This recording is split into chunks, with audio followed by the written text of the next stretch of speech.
Hello friends, welcome back to our channel. Friends, thumbnail पर से आप सबको पता चल ही गया होगा कि आज हमारा सब्जेक्ट क्या है। जैसा कि आप सब लोग जानते हैं कि अभी अभी रिसेंटली गुजरात सिविल जज की मेंस एग्जामिनेशन कंडक्ट हुई है और आज हम बात करने वाले हैं गुजरात सिविल जज की मेंस एग्जाम का पेपर नंबर 1, जो कि बात करता है क्रिमिनल का। उसकी डिटेल में हम लोग चर्चा करने वाले हैं। आज हम बात करेंगे गुजरात सिविल जज की मेंस एग्जामिनेशन जो कि 2022 में जो ली गई है, उसका पेपर नंबर 1 जो है क्रिमिनल। टोटल मार्क्स उसके हैं 100। तो फ्रेंड्स, मैं आप सबको इस वीडियो में बताने वाला हूं कि 2022 का एक totally new method, new syllabus का जो एग्जाम पेपर है वो कैसा था, क्या क्या क्वेश्चंस है, कितने कितने मार्क्स के क्वेश्चंस है और ट्रू और फॉल्स पूछे गए हैं, तो ट्रू और फॉल्स क्या आंसर आता है, वो सारी चीजें मैं आपको इस वीडियो में बताने वाला हूं। तो friends, this is Chirag sir और आप देख रहे हैं गुजरात जुडिशरी के लिए मोस्ट इंपॉर्टेंट यूट्यूब चैनल और नंबर 1 यूट्यूब चैनल कुछ रियल एजुकेशन कैचेट। तो फ्रेंड्स, आज जो भी स्टूडेंट हमारी चैनल पर नए हैं, प्लीज चैनल को सब्सक्राइब कर लें, बेल नोटिफिकेशन आइकॉन को ऑन कर लीजिए, जिससे आने वाली सभी नई वीडियो की नोटिफिकेशन आप सभी को मिल जाए। तो फ्रेंड्स, बिल्कुल समय को जाया नहीं करेंगे, जल्दी से जल्दी स्टार्ट करेंगे।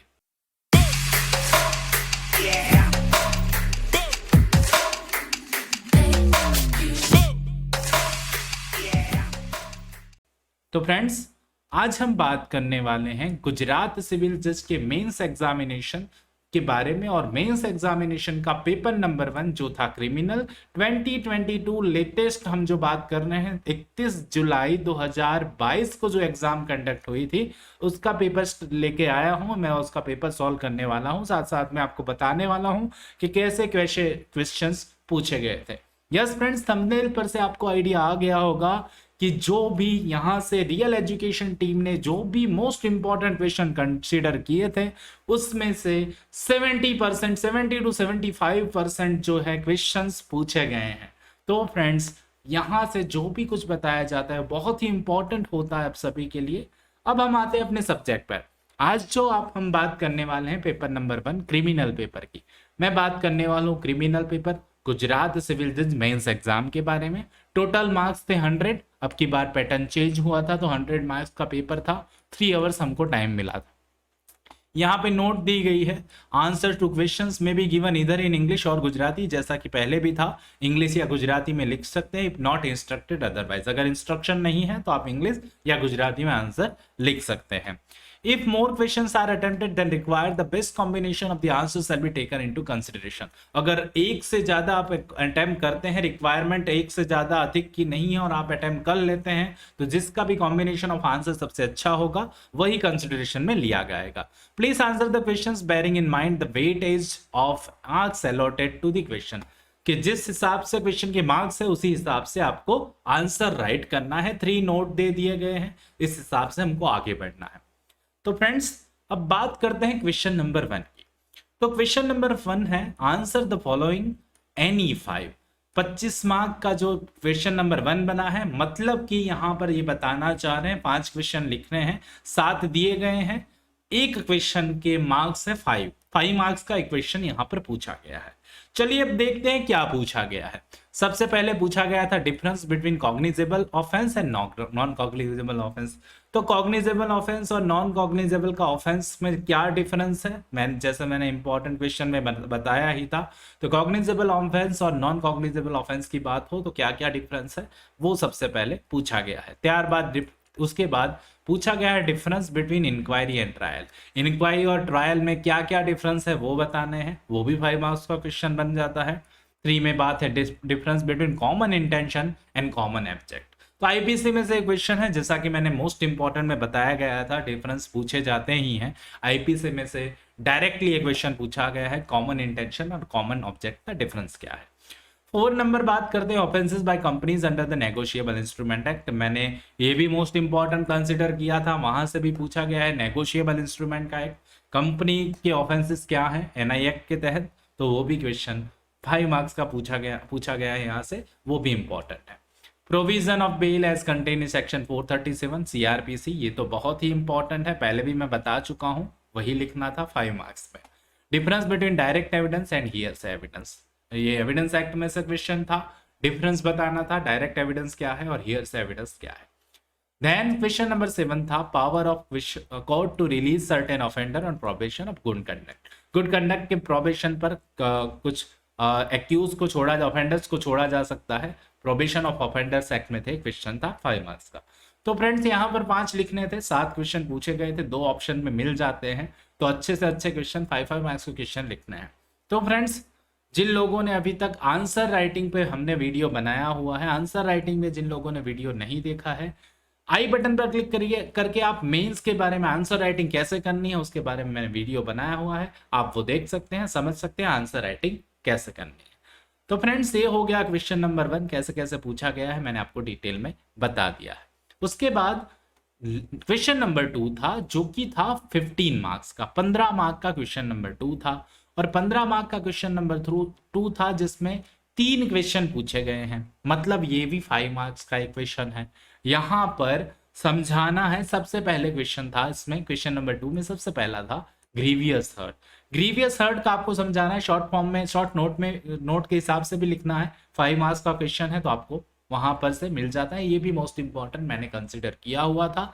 राइट ऑफ प्राइवेट डिफेंस भी मैंने मोस्ट इंपॉर्टेंट किया हो, यहाँ ऑप्शन मिल जाता है, ग्रीवियस हर्ट के बारे में लिखिए या तो फिर आप प्राइवेट डिफेंस के बारे में लिखिए।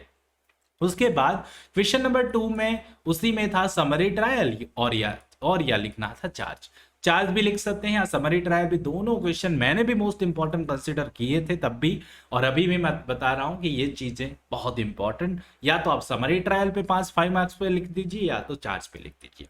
उसके बाद kinds of punishment under IPC, तो इस पर तो मैंने वीडियो भी बनाया हुआ है, तो काइंड्स ऑफ पनिशमेंट क्या है वो, या तो कैंसिलेशन ऑफ बेल जो बात करता है वो भी यहाँ पर इंपॉर्टेंट है, तो ये भी 5 मार्क्स में पूछे गया, ऑप्शन था आपके पास, आप लिख सकते थे। तो यहाँ पर 3 क्वेश्चन पूछे गए, क्वेश्चन नंबर 2 में 3 थे, आपको ऑप्शन हर एक में मिल जाता है, बहुत ही अच्छी बात है। 15 मार्क्स का क्वेश्चन था, अच्छा से अच्छा आपने लिखा होगा, तो यहाँ पर ये सारी चीजें मैंने इंपॉर्टेंस बताई थी, तो ये बहुत ही इंपॉर्टेंट चीज हो जाती है यहाँ पर। ओके, आगे बढ़ेंगे क्वेश्चन नंबर 3 के। क्वेश्चन नंबर 3 में डिस्कस इन डिटेल में बताया गया था, 6 क्वेश्चन थे, 4 ही लिखने थे, 2 ऑप्शन में निकल जाते, मतलब एक क्वेश्चन जो है, टोटल मार्क यहाँ पर 28 थे, एक क्वेश्चन का 7 मार्क्स बनता है यहाँ पर, तो 7 मार्क्स का एक क्वेश्चन यहाँ पर बनता है जो बहुत ही डिटेल में पूछा गया है। तो यहाँ पर बहुत ही important admissibility of electronic record. उसके बाद क्वेश्चन नंबर 2 था क्रिमिनल कॉन्स्पिरेसी, 7 मार्क्स का क्वेश्चन पूछा गया था, बहुत ही इंपॉर्टेंट, जो कि मैंने भी इंपॉर्टेंट बताया था। उसके बाद क्वेश्चन नंबर 3 की बात कर रहा हूं तो presumption as to negotiable instrument 7 marks में पूछा गया है।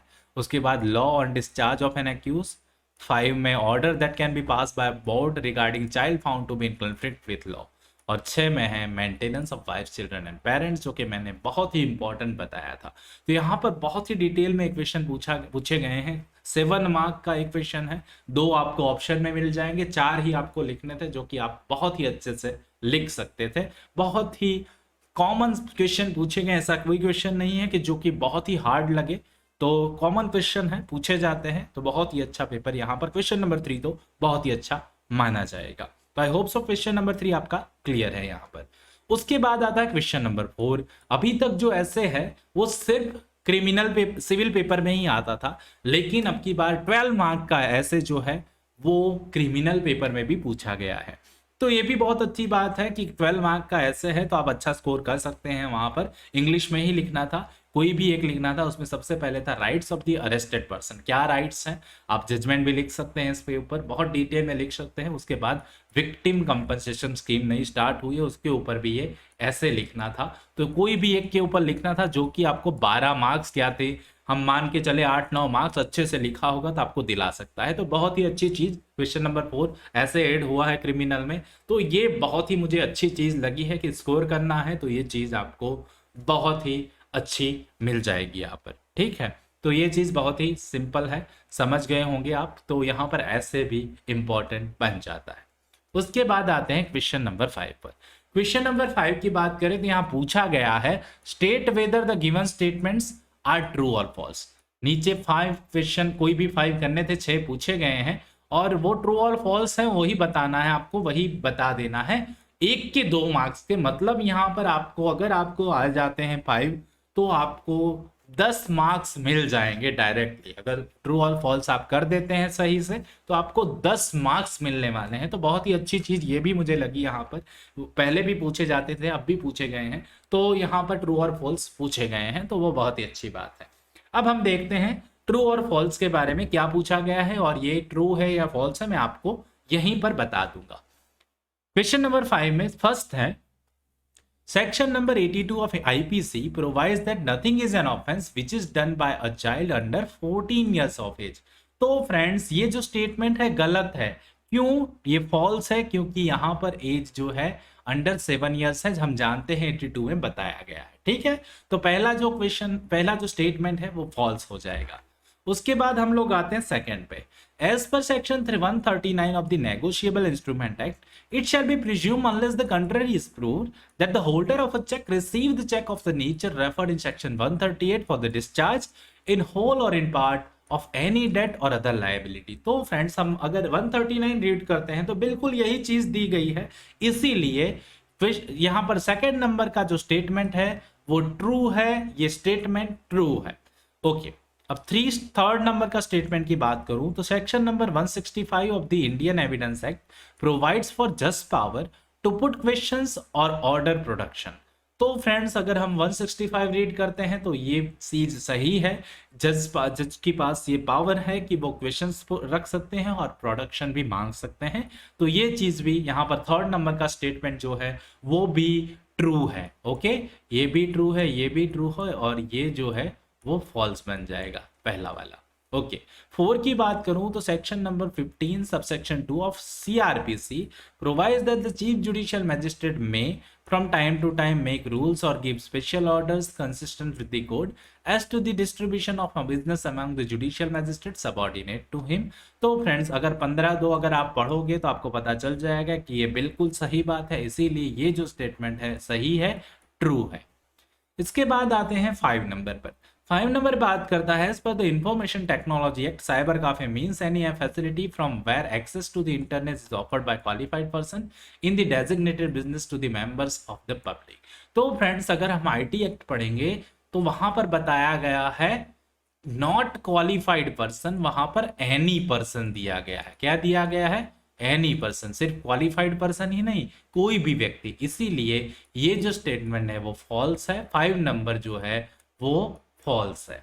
उसके बाद मैं बात करता हूं 6 में, as per the protection of women from domestic violence act aggrieved person means only married woman who alleges to have been subjected to any act or domestic violence by the respondent। तो friends यहाँ पर दिया गया, अगर DV act की हम बात करते हैं तो अग्रीव्ड पर्सन में ओनली मैरिड वुमन दिया गया है, यहाँ पर ओनली मैरिड वुमन नहीं है, एनी वुमन है। क्या है? एनी वुमन यहाँ पर है, तो इसीलिए ये स्टेटमेंट भी फॉल्स है। तो मैं ट्रू और फॉल्स की बात करूं तो फर्स्ट नंबर वाला जो स्टेटमेंट है वो फॉल्स है, सेकंड नंबर ट्रू है, थर्ड नंबर ट्रू है, फोर्थ नंबर भी ट्रू है, फिफ्थ नंबर फॉल्स है और सिक्स्थ नंबर भी फॉल्स है। तो ये हमारे, अगर आपको आ गए होंगे ट्रू और फॉल्स तो आपके 10 मार्क्स अच्छे से अच्छे आ जाएंगे। अगर आपने सही से करके आए हैं, आपने चेक कर लिया होगा, तो ये सारी चीजें यहाँ पर इंपॉर्टेंट बन जाती है और आप अच्छे से यहाँ पर स्कोरिंग भी कर सकते हैं। तो यहाँ पर हमारे 5 क्वेश्चंस क्लियर होते हैं। इसके बाद आता है क्वेश्चन नंबर 6। क्वेश्चन नंबर 6 जो है 10 मार्क्स का ऑर्डर राइटिंग जो है वो पूछी जाती है, और जिन लोगों को पता नहीं है ऑर्डर राइटिंग कैसे करनी है, मैंने ऑर्डर राइटिंग पर स्पेसिफिक वीडियो बनाया हुआ है। आई बटन पर क्लिक करके आप उस ऑर्डर राइटिंग के बारे में जान सकते हैं, समझ सकते हैं, और वो वीडियो जरूर से आप देखिएगा। यहाँ पर पूछा गया है ड्रॉ एन ऑर्डर ग्रांटिंग और refusing a bail on application file by the applicant accused. तो फ्रेंड्स मैंने मोस्ट इंपॉर्टेंट कंसीडर किया था बेल एप्लीकेशन का ऑर्डर, यहां पर वही पूछा गया है, इसीलिए मैंने थंबनेल में भी बताया कि 70 to 75% जो कि हमने मोस्ट इंपॉर्टेंट बताया गया था, पहले से ही बता दिया था, उसी में से पेपर बना है। तो ये बहुत ही इंपॉर्टेंट बात है और मेरे स्टूडेंट्स जो भी होंगे उनको पता होगा कि ये चीज बहुत ही करेक्ट है। तो फ्रेंड्स ऑर्डर राइटिंग यहाँ पर पूछा गया है 437, यहाँ पर फैक्ट दी गई है, मैंने ऑर्डर राइटिंग के बारे में बताया। अगर आपको लिखना है तो वहां पर आपको ऑर्डर राइटिंग के वीडियो में डिटेल में समझ जाओगे। तो फ्रेंड्स 31 जुलाई 2022 को गुजरात सिविल जज मेंस एग्जाम का जो पेपर हुआ उसमें क्रिमिनल पेपर इसी प्रकार यही पेपर था और इसी में जो भी चीजें जिस तरह पूछी गई थी मैंने आपको सब डिटेल में बता दी है। तो फ्रेंड्स आई होप सो आज के वीडियो में मैं आप सबको समझा चुका हूं जो कि पेपर नंबर 1 क्रिमिनल था, कैसे पूछा गया था, क्या क्या कितने कितने मार्क्स के क्वेश्चन बने थे, आप सब अब डिटेल में जानते हैं। तो आई होप सो फ्रेंड्स आज के इस वीडियो में आपको बहुत कुछ जानने को मिला होगा। अगर आपको ये वीडियो अच्छा लगा हो तो नीचे जो लाइक का बटन है जरूर से दबा दीजिएगा। चैनल पर जो भी स्टूडेंट्स आज नए हैं प्लीज चैनल को सब्सक्राइब करके बेल नोटिफिकेशन जरूर से ऑन कर दीजिए। तो फ्रेंड्स और जो भी स्टूडेंट्स हमारे साथ टेलीग्राम, इंस्टाग्राम और फेसबुक पर हमारे साथ जुड़ना चाहते हैं उसकी लिंक नीचे डिस्क्रिप्शन बॉक्स में भी दी गई है। अगर आपको ये वीडियो अच्छा लगा हो तो नीचे लाइक का बटन है जरूर से फ्रेंड्स दबा दीजिए और हमें कमेंट करके जरूर से बताइएगा कि आपको ये वीडियो कैसा लगा। तो फ्रेंड्स हम लोग ऐसे ही नए वीडियो के साथ जल्दी से फिर से मिलेंगे। तब तक देखते रहिए हमारी YouTube channel real education gadget. बहुत बहुत धन्यवाद।